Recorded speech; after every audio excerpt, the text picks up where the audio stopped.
Course is the most beautiful racetrack in America, hands down. Good afternoon, ladies and gentlemen. I welcome you to the breeding stock sale. Book one. Good to have you back with us.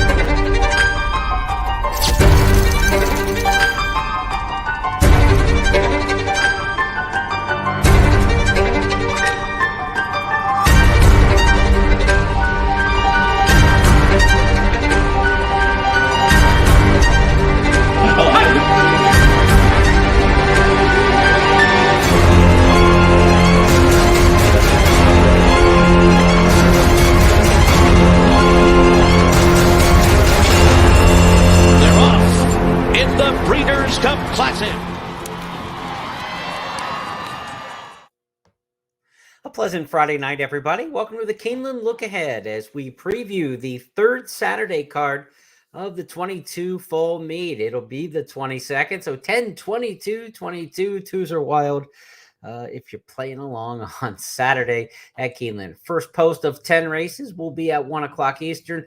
Dual stakes features for the 3-year-old sprinters. We've got the Perryville Stakes for the Colts, and then the fillies are in action in the Grade 2 $350,000 Lexus Raven Run. Stakes races will go as races 6 and 9 on this 10-race program. We'll give you a look at the big picture, show you where the stakes are, all the multi-race wagers, and we're going to take you through all the handicapping on this 10-race program set for Saturday. Some news at Keeneland from Friday. It was a big morning on the workout tab for a couple Todd Pletcher trainees. In fact, more than a couple. Several were in company together. But we had one of the works of the season to take a look at, and I'm going to pull this up for you here in just a moment so you can check out the work this morning from Malathaat and Nest. Nest, of course, won the Ashland in the spring meet. In the fall, we saw Malathaat win the Spinster just 2 weeks ago. In this workout, Malathaat's going to be on the inside and Nest on the outside, and we'll let you see the entirety of this workout here from this morning at Keeneland. And again, with the older horse on the inside and the younger horse on the outside, nothing really to probably get into other than the fact that inside, outside, that Nest is a little more aggressive early in races. So Todd Pletcher probably didn't want that one inside of Malathaat. Probably better for the matchup here to have more of the grinder pace kind of player, Malathaat to the inside, and Nest, the more brilliant horse, able to be on the outside and kind of in the clear and not get up into the bridle. You see these two both going very easy. Exercise riders not really asking for a whole lot here. A little bit of hand motion on Nest on the outside to keep up with Malathaat. Malathaat looks really content on the inside, and the older horse worked really well here. This is a horse who loves Keeneland. We know Malathaat loves this racetrack. As a 3-year-old, won the Ashland, won the Double Dog Dare in the spring, and then again in the fall meet here has already won the Spinster Stakes. No knock on the work there from Nest, but I thought Malathaat did work slightly better there. And the wonder is, which horse is best, because they're probably going to be the two favorites for the Breeders' Cup Distaff coming up on November the 5th. Based on that work, I think Malathaat's a little bit closer to Nest maybe than some people think. Nest was so brilliant in winning by daylight in the Beldame. She didn't take on much in that race. Certainly a better field than the Spinster that Malathaat took down, I think. So interesting matchup, interesting workout this morning. That's probably their one serious work. They'll get another work probably a week from now on Saturday, Friday or Saturday ahead of the Breeders' Cup, and then it's going to be on to race time. So if you're telling me right now, if I had to pick between Malathaat and Nest, Nest is probably still the more brilliant horse, but Malathaat looks to be doing pretty well based on that workout. So they're tightening up a little bit in our opinions of those two. As for Pletcher's Breeders' Cup Classic hopeful, is last year's Dirt Mile winner Life is Good with a lap over the track this morning. And Life is Good came out just for an easy canter and gallop here. Took the first part of this work. I thought I had a trimmed version of this, so I'm actually playing a longer version. Let's just talk Life is Good for a minute here before he gets into this work. Life is Good is a brilliantly fast horse. We know that.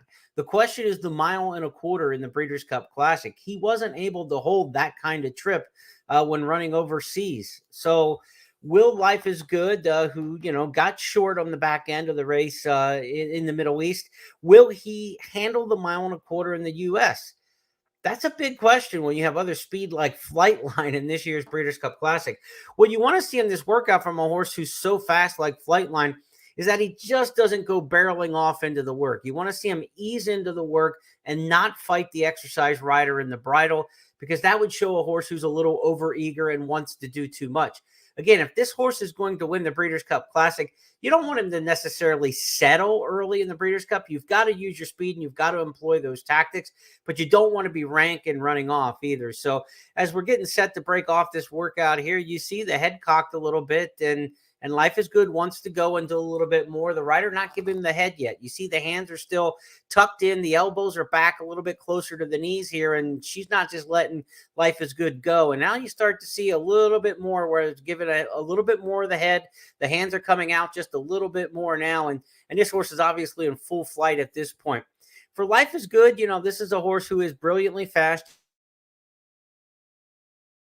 You don't want to take his best here in this work. They're letting him run, and I like to see that.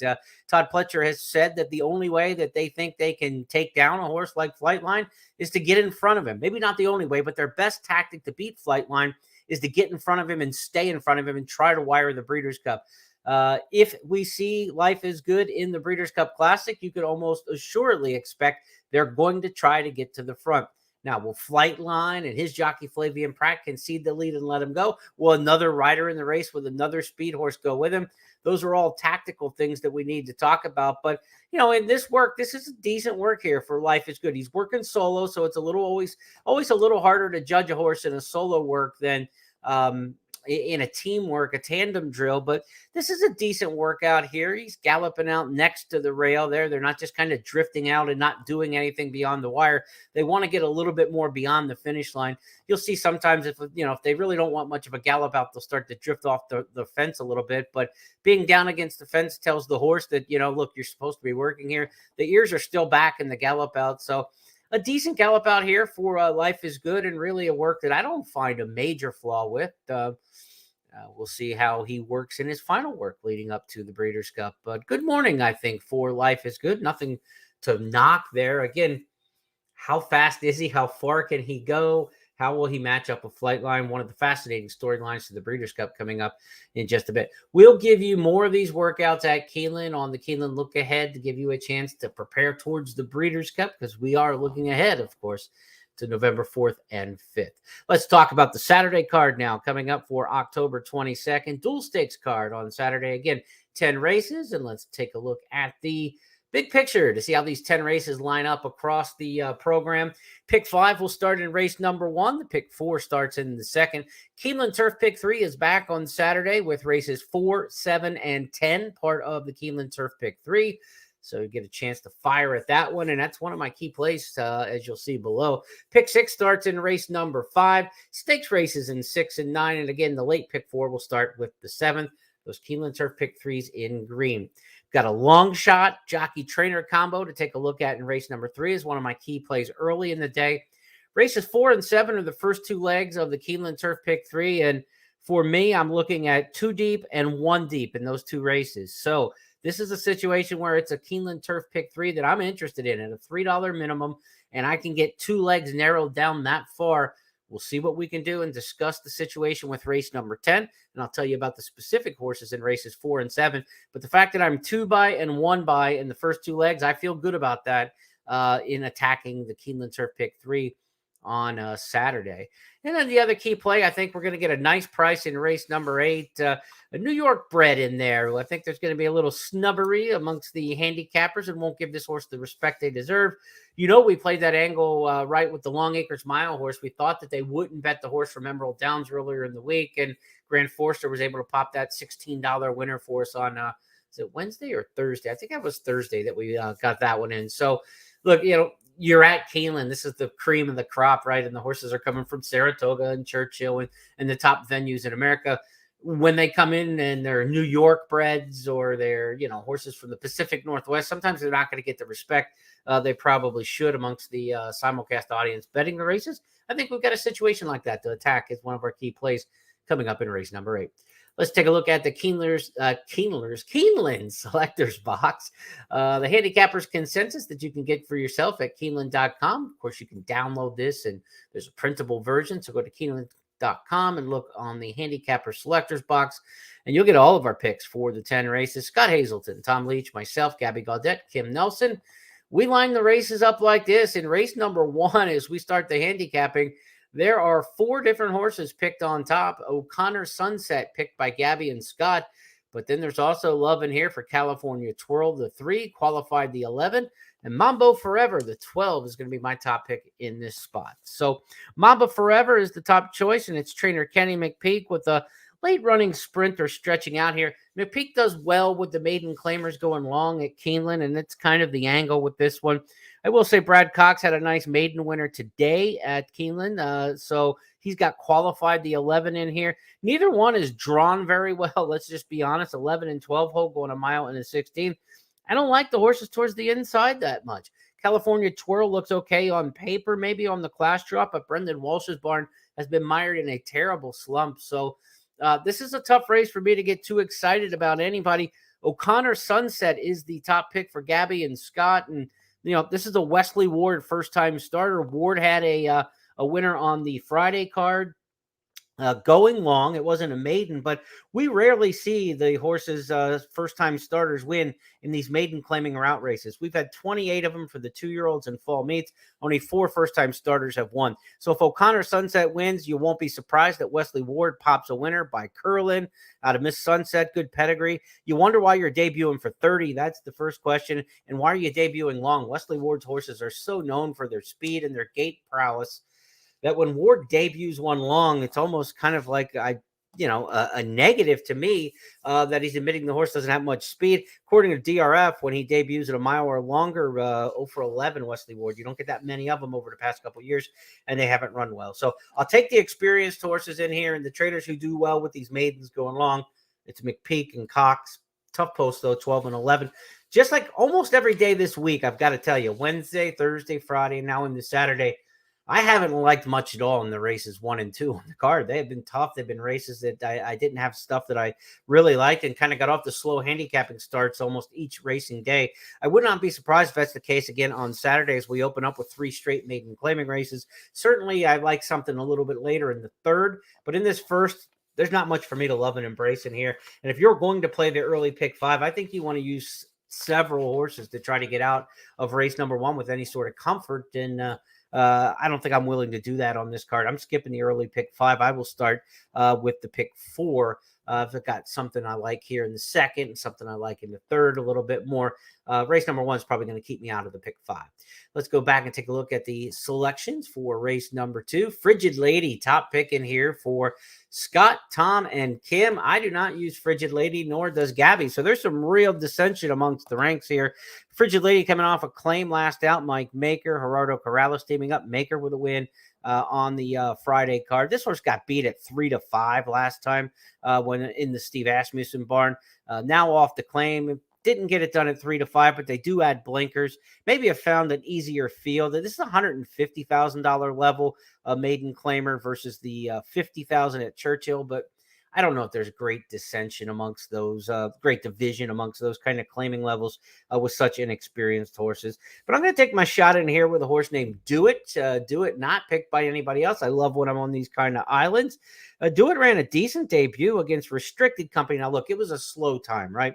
And Do It got a 36 buyer speed figure. So I get it why nobody else likes the horse. I'm just not a speed figure person, I think horses run situationally. They don't run against the wind and the clock. If it's the way the race is going, it's the way the race is going. Sometimes they are just all slow horses in a herd, in a pack, and then sometimes they kind of run back to the pack. But I don't get overwhelmed with times and speed figures. But Do It ran decent enough in the debut to show a little bit of talent. I like the fact that this is a Cairo Prince running here on the main track at Keeneland. The 7 furlong distance should be good for this horse. I think a pedigree to like the track. Dale Romans has already popped 2-year-old winner at the meet. He does okay here with his 2-year-olds in the fall. So I'm taking Do It at a big price. I think 15, 20 to 1 is probably something that we might be looking at according to the morning line. So let's hope maybe that stays somewhere up in that big category. So I'll take Do It on top at a decent price in race number 2 to start the early pick 4. I do think you want to use some other horses in this race. I think Weehawken is playable, Valiant Praise is playable, and certainly Frigid Lady. So if you wanted to go 4 deep in here, I wouldn't have a big argument with you. Lady Baron, the 1. I'm just going to toss the Brendan Walsh horses until they start proving otherwise. Lady Baron certainly looks the part on paper off a good debut second at Churchill or at Kentucky Downs last time in the first career start. But as for me in race number 2, I'm going to stand against Lady Baron and make these Brendan Walsh horses beat me at some point. So 6, 10, 3, 9. Maybe you go 4 deep in here, but Do It's a nice price. So let's get a little win place action on the 6 horse in here at a good number. Third race on the card coming up on Saturday, another maiden claimer. 3 straight maiden claimers to start the day. We don't get that on Saturdays very often.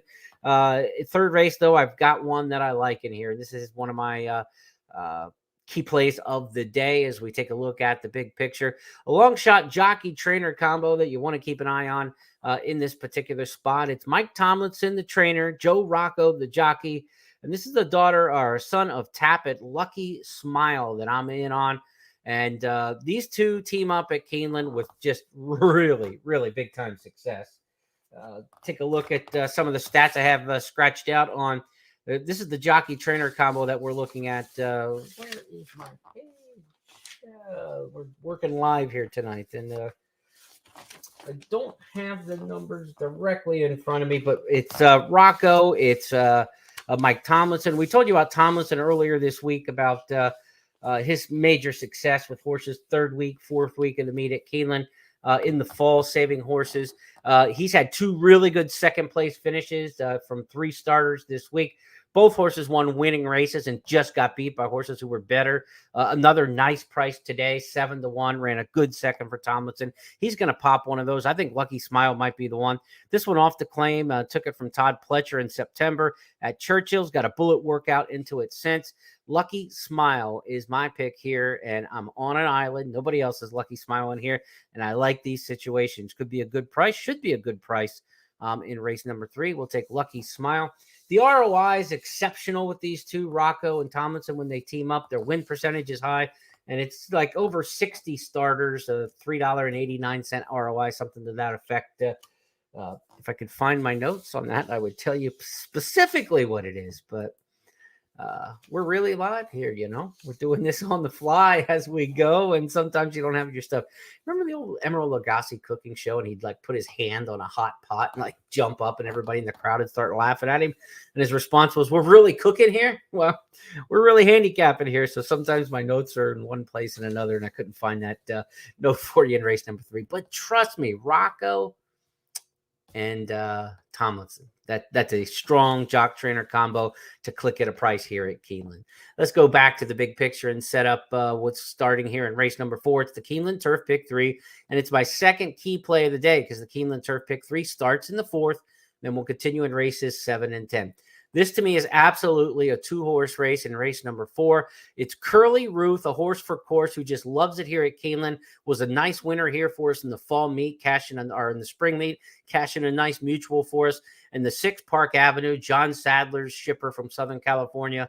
Park Avenue exceptionally fast. So Park Avenue is going to the lead in this spot. I'm fairly confident of that. And it's about Curly Ruth trying to come run him down. I think this is a run her down. It's a situation to me where you're too deep in here, whether you're playing the pick 4, the pick 5. This is a good race to use both of those runners. They have a little bit of a conflicting running style. Curly Ruth is going to sit a little bit more. Park Avenue is going to the front. I've mentioned this before on the podcast, but when you have a too deep situation in your pick 4s, pick 5s, I always like to, not always, but I want to find a situation where I've got one speed and one finisher so that these 2 horses aren't both knocked out by the same running style. So maybe a race doesn't set up for closers and they both don't have a chance, or the race goes too fast early and they're both speed horses and they both knock each other out. So I like to have a conflicting running style if I'm going to go too deep in a race. And in this race, it's the perfect situation for it. For the Keeneland Turf Pick 3, Park Avenue sets the pace. Curly Ruth comes after him, and I think Curly Ruth runs him down. That's my top pick in here. And Curly Ruth, she's the top pick for Tom and Scott as well. Park Avenue, the top pick for Kim Nelson, and Gabby Gaudette's going for Madoni. But for me, I think it's truly a 2-horse race in here, 4 and 6. And that's a key play for the Keeneland Turf Pick 3, getting off to just too deep here on the first leg. Because you think about these turf races at Keeneland, and a lot of times in the Keeneland grass races, you're thinking, oh, man, they're wide open. There's 12-horse fields. There's a million shots in here. So it becomes tough on a Keeneland Turf Pick 3. This one looks a little more focused, I think, on the Saturday card. So we're going to attack that way in race number 4. Pick 6 starts in the 5th race. It'll get underway mid-card and then run, of course, the final 6 races on the program. The Pick 6 opener is a 2-year-old maiden special weight, going 6.5 on the main track. And I'm going in here with Twirled, the 4. Steve Asmussen trains, and Twirled comes off a turf race at Kentucky Downs when finishing second in the career debut, beating Just a Nose. That's a good effort in its own right. But then you consider who were you running against, Twirled. To go back and look at American Apple, the horse who beat Twirled at Kentucky Downs. All American Apple did was come back and win the Matron Stakes on the turf at Belmont at Aqueduct in Stakes Company right out of that race. So we know this filly by Twirling Candy. Twirled is coming out of a very live race. She finished a darn good second in that spot. Can she handle the main track? That'll be the question. She's trained on dirt all summer long, Ellis Park. She's trained on the dirt here at Keeneland. She's by Twirling Candy, a very versatile sire, and Twirling Candy's had horses run well here on the main at Keeneland. Of course, he's a son of Candy Ride, and Candy Ride's one of the best influential sires for the Keeneland dirt. So my assumption is Twirl will handle the dirt just fine. Joel Rosario rides here, and I expect this one to be very tough in race number 5. Another one to consider in here, Catskill Humor for Brad Cox. He's got 2 wins at the meet now with the 2-year-old maiden specials. He picked up another one on Friday. So Catskill Humor, definitely a first-time starter that you want to consider in here. And when you look at these 2-year-old maiden special weight races at Keeneland here in the fall, it's usually horses from Churchill or first-time starters that you're really dialed into. But I do think Twirled coming out of that big race is one to certainly consider after chasing the Matron winner and getting beat only by a nose. So for me, it's Twirled and it's Catskill Humor. It's a 2-deep situation if you're playing the multi-race wagers. Remember, race 5 is going to wrap up the early pick 5. It starts in the opener, and it's going to wrap up the early pick 4, which starts in race number 2. So 5th race, I'm going 2 deep. Twirled, Catskill Humor, and I won't get any deeper than that into the 5th. 6th race next up on the schedule. It's our first of 2 stakes races. It also starts the pick 5. It's the Perryville Stakes. $250,000 for the 3-year-old sprinters. And the headliner here for sure is Gunite. Let's take a look at his last race in the Harrods Creek at Churchill. It's Gunite wide off the turn. Gunite traveling well. Conacher set down for the drive. These two shoulder to shoulder with 1 furlong to go. And Gunite grabs the lead right there at the 8th pole. Conacher fights on from second. Gunite's on the wrong lead, but Gunite is opening up. And it will be Gunite by 3 lengths on the wire. Conacher settles for second. Strava was 3rd, and Friar Lawrence was 4th. Gunite was an effective winner of the Harrods Creek, not a visually impressive winner, as Travis Stone definitely noted in the race call. Didn't change leads in there, and wasn't on his A game perhaps, and still won easily. He's the top pick in here, the horse to beat for sure. He's won, the Harrods Creek. He's won the Grade 2 Amsterdam. Last year won the Grade 1 Hopeful. The horse who was second in the Grade 1 Alan Jerkins, the Jack Christopher, in his only loss in the last 4 starts. He's going to take a lot of beating, as they say, in this particular spot. Steve Asmussen could be set for a big day. He's got Twirled in the 5th that I like. He's got Gunite in the 6th. He's going to have one of the favorites in the Raven Run later. So could be a huge day for Asmussen. Gunite the top pick in here. Nothing, off your rocker there to like him. B-Doc is the option, though, I think, if you're going to try to beat him, because B-Doc ran once here at Keeneland and just ran off the screen. Broke his maiden by 11 plus during the spring meet. Now, this Doug O'Neill trainee is not based in California much like the rest of the O'Neill string. He came to Keeneland in the spring and just kind of stayed in the Midwest and has been traveling around the East. Comes out of the Pennsylvania Derby, a race where he wasn't effective in that particular spot. But back sprinting against a little lesser competition, B-Dog can be effective in here. And if it's a horse for course freakish angle again, like this horse showed in the spring, then he becomes a contender to win the thing. So B-Doc can run back to that particular race. We'll see how much he can warm up a horse like Gunite. But to me, it's Gunite, it's B-Doc. Those two are the main horses and the main players. Pinehurst is a Grade 1 winner, the Del Mar Futurity last year, but just hasn't been on his game in his last couple. He won the Saudi Derby earlier. He's made a lot of money, but his last couple are just so difficult to recommend. And now Pinehurst switches barns again. He went from Baffert to Terra Nova and now shows up with Brendan Walsh. And Walsh, again, is mired in a very deep slump here at the Keeneland meet. Let's see what the other public handicappers have to say in the co-featured Perryville Stakes in race number 6. Artorias gets a call here on top from Gabby Gaudet. That's a Chad Brown trainee who won the Curlin Stakes going a mile and an eighth. Now we're cutting back to the sprints.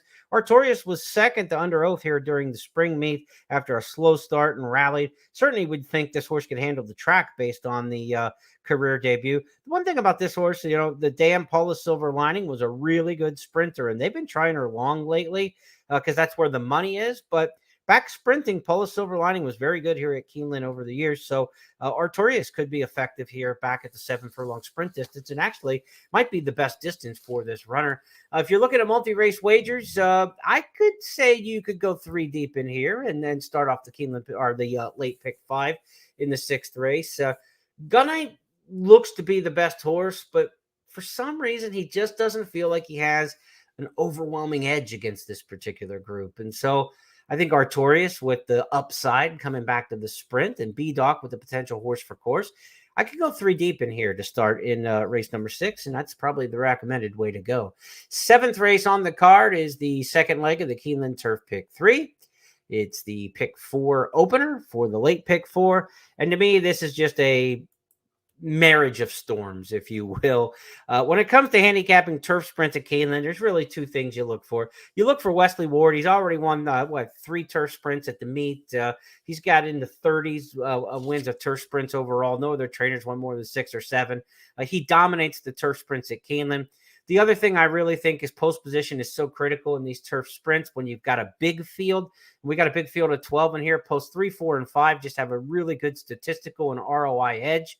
So if you tell me Wesley Ward's going to be in the 3 hole in a turf sprint, I kind of stop handicapping at that point. It's Storm Kiss in the 3 hole for Wesley Ward. I expect this one coming off a good win at Kentucky Downs last time from an outside post to really appreciate the draw in here. And I think Storm Kiss just takes this. Now, if you want to look at other horses for underneath, exactas, trifectas, it's a great betting race in that respect. And Storm Kiss probably isn't going to be bet off the board in this particular spot. Numbers-wise, looks pretty even with some others in the field. So, look, maybe we can get Wesley Ward at 5-2, 3-1 in here. But for me, for a Keeneland Turf Pick 3, it's a single. I'm not looking at anybody else on top in this race. For the pick 5, it's a single for me. It's all about Storm Kiss in this particular spot. A couple others you could use underneath. I've got in there Always Late as a horse who lives up to his name. It's going to be coming very late under Joel Rosario. Top pick in here for Gabby. And Empress Tigress is the top pick, the 2 horse for 3 of my cohorts in here. This is a horse coming from Saratoga out of the Galway Stakes. The further in you get, the tougher it gets in these turf sprint races. So you're going to have to really break with the 2 Empress Tigress, especially with speed like Storm Kiss right to your outside like that. Empress Tigress is going to get pressed all the way by the 3. So for me, it's kind of a situational setup where the 2 may be the best horse in the race, maybe the one to beat, but situational setup, I'm not so sure that's the case. Give me Wesley Ward in the 3 hole and a power post and a turf sprint with a big field, then I'll just take it. And if we lose, I don't mind losing like that. I mean, that's, you don't want to lose. You don't ever go into race looking to say you're going to lose. But if you lose with 2 of your stronger angles, Ward in the turf sprints, 3, 4, 5 posts in the turf sprints, so be it. Wasn't meant to be, but that's the way you try to attack and leverage your plays. The last key play I have on this 10 race card comes in race number 8. And I think we can get an overlay in here with Anejo. This is a horse trainer Doug O'Neill has coming out of the New York bred allowance ranks and comes into allowance company here. But since the state bred victories don't count against your conditions, I think the horse actually fits nice on conditions here. And the 3 starts back wasn't against New York breds. It was against open company. And Anejo only got beat a length and a half by St. Tappet, who's a nice Todd Pletcher horse. Pletcher's tried that horse in some tougher company since winning an allowance company and hasn't quite been like a major stakes horse, but he's a very talented horse. So that Anejo was within a length and a half of St. Tappet in open company tells me do not be a snob against this horse just because it's a New York bred. Now, I thought I was onto something in my handicapping, and then I take a look at the selector's box, and I'm not the only one here. Gabby Gaudette's also on the same angle with the Anejo, so let's see if we can't tag team this one and get home a nice price. I think Anejo's still going to offer good value in here. Higginson, the 5, is one for Godolphin and Brad Cox, well-bred son of Curlin and Dickinson. Good debut win as the favorite at Churchill going the 1-turn mile. Now stretches out to a mile and an eighth. And the mile and an eighth is a long stretch for this one. We'll see if he's ready to do it off of just one career start. The one good thing I like about Anejo, too, is we're going a mile and an eighth here, and this is a horse who's had 10 career starts, so you've got some foundation under you. Nice play here. I think we're going to get a price. I would certainly use Higginson. The 3 gate runner for Todd Pletcher absolutely has to be respected in here. If you're playing the multi-race wagers, maybe even Film Star, the fourth choice in here. Film Star is the 6 horse that you might want to consider. But on top, I'm intra-race, I'm really into Anejo in here because I think we're going to get a price. If you want some protection around this one, it's not a single type horse to use in a pick 4, pick 5. You probably use the 5, the 3, 6.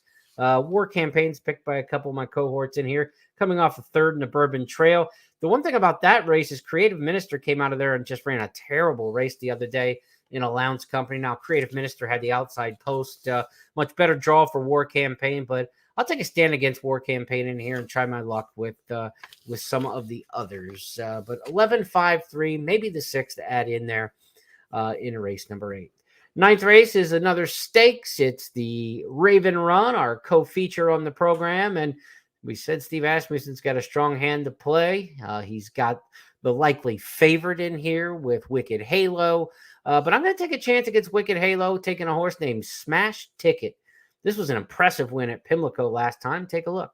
The quarter to go at Pimlico. They turn for home. Smash Ticket turning back Elm Drive. The lead is C-Lengths. Swaying to and fro on the far outside, trying to bridge the gap now, but with a furlong left to go. Smash Ticket's all business. Smash Ticket now by 5, 6 smashing lengths. Smash Ticket in the Weather Vane Stakes, and she does it oh so convincingly under Kendrick Carmouche. Smash Ticket. Not a ton of speed in the Raven Run Stakes, so I think Smash Ticket's going to make the front end here and try to take him wire to wire under a very good front end jockey in Kendrick Carmouche. If you want a jockey to get your horse out of the gate and into the race, Kendrick Carmouche, one of the best in the country.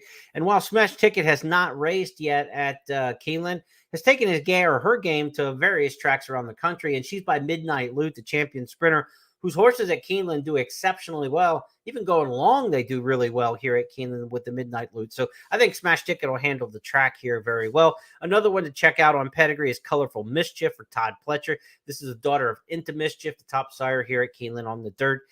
So I'm not on Smash Ticket, Wicked Halo, Colorful Mischief. I think all 3 are legitimate players in here.